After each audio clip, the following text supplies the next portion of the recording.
जब एउटा व्यक्ति सत्तामा हुँदैन अधिकारको कुरा गर्छ र जब त्यही व्यक्ति सत्तामा पुग्छ अधिकार बिर्सिन्छ। 5 मार्च 2026 को आम निर्वाचनपछि बालेन्द्र शाहको नेतृत्वमा सरकार बन्यो।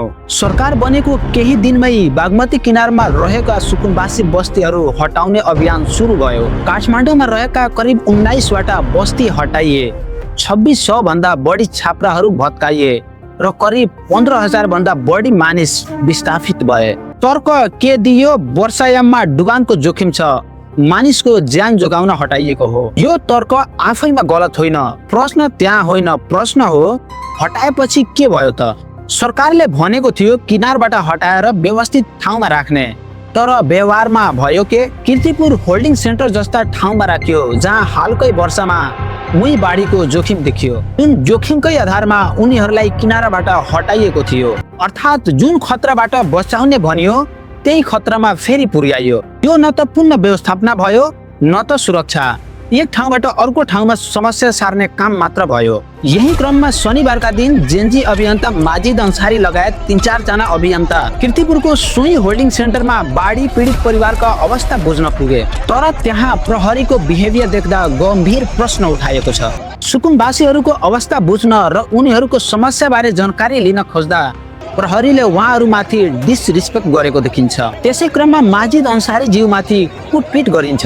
सार्वजनिक भएका तस्बिर र भिडियोमा उनको अनुहार र शरीरमा चोट लागेको तथा अनुहारबाट रगत बगेको देखिन्छ। पछि उनलाई उपचारका लागि टिचिङ अस्पतालमा रेफर गरिएको थियो।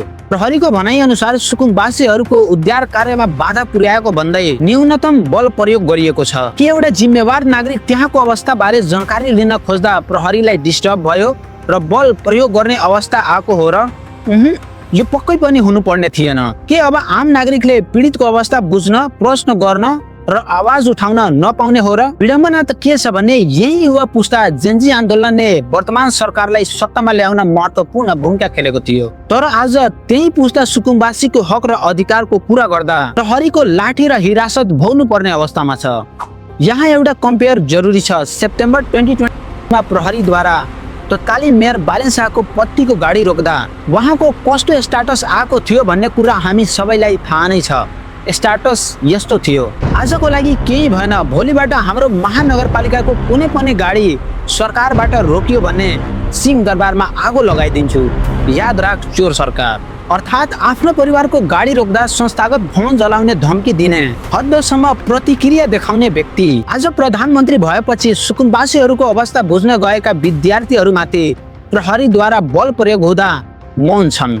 यही हो कि नै शक्ति आफूमा हुँदा एउटा मापदण्ड र अरूमाथि प्रयोग हुँदा अर्को मापदण्ड।